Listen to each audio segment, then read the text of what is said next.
Hey team, Kiwi Badger here. Manfred's indicator or flasher unit is getting a little bit lazy. You'll hit the indicator switch and nothing will happen for a period of time. There's a delay between you activating the indicator switch and the indicator's actually working. So what that is that's a lazy relay. What I've got here is a series of relays that's been supplied to me by Norm at Storm & Bike Parts. Top guy, awesome prices, and I thought, well, whilst I'm replacing the flash unit, I may as well put on some indicators. So I'm going to go from the standard large bulky stock indicators, which are probably another 50% longer than these, and the actual indicator itself, the orange lens, would be the size of this box. So you can see the size difference. So I thought, get rid of those bulky indicators, put on some LED ones, make the bike look a little bit more modern, because it was built in 1997. But if I hit the indicator, it's only just started flashing now. The problem is compounded when it's cold. But to give you an idea of the size difference between the old indicators and the new ones, that's what I'm talking about there. So I'm just going to utilise the factory hole in the fairing there, and these will stick out just past the fairing. They've also got a rearward facing portion on the indicator, so you get better visibility. So not only will it flash forward, but you'll be able to see the forward-most indicator from the rear of the bike as well. I'm also thinking about putting in an integrated LED tail light. So you've got the running light, the high beat, or the brake light, and the indicators all integrated into the tail light. So yeah, we'll get the old ones off and get the new ones on, and we'll see how we go. All right, ciao. So guys, you can see the difference between the old indicators and the new ones. Rather significant. It's quite a ridiculous difference in size. So those are going to be put on. I've got the back off.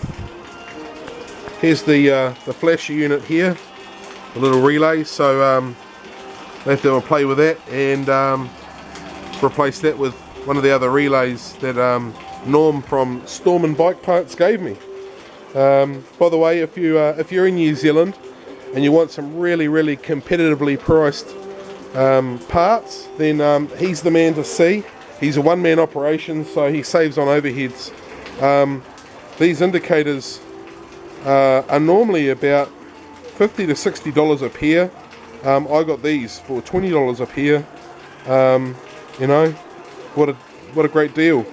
And if they said I didn't like them or they didn't work for me, then I could bring them back and you'd give me a full refund. So what more could you ask for? So that's Norm at Storm & Bike Parts in Fielding in the Manawatu.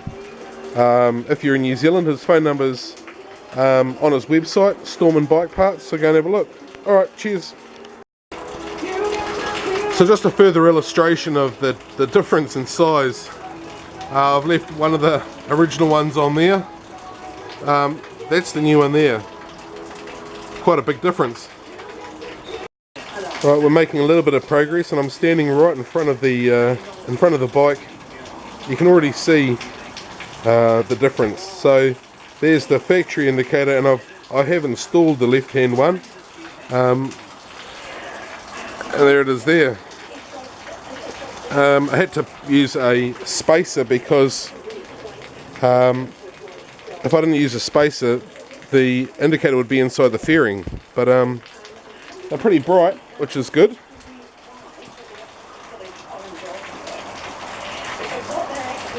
Yeah, so a little bit more, and I'll have to get another flash unit because the ones I've got aren't working.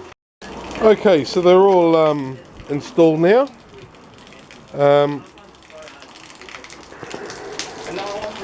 We've got the rear one there, so you can see it from the front, which is quite cool. And obviously the front one there. Now another job too is when I painted this, when I was undoing the wing mirrors. When I was undoing the wing mirrors, there's two nuts. You can't quite see them. There's two nuts down here you have to remove in order to get the windscreen off. And when I removed one, I dropped one of the nuts down this pipe. So every time you stand the bike up or lean it over, you can hear the nut rattling backwards and forwards because the bottom frame is U-shaped. So next job is to remove all the fairing, pull off this little bit of frame, tip it upside down to get the nut out. Unfortunately, it's a stainless steel nut, so I can't use a magnet because, well, a magnet won't work. So yeah, that's my next job, is get the nut out of there. Alright, we'll catch you fellas later.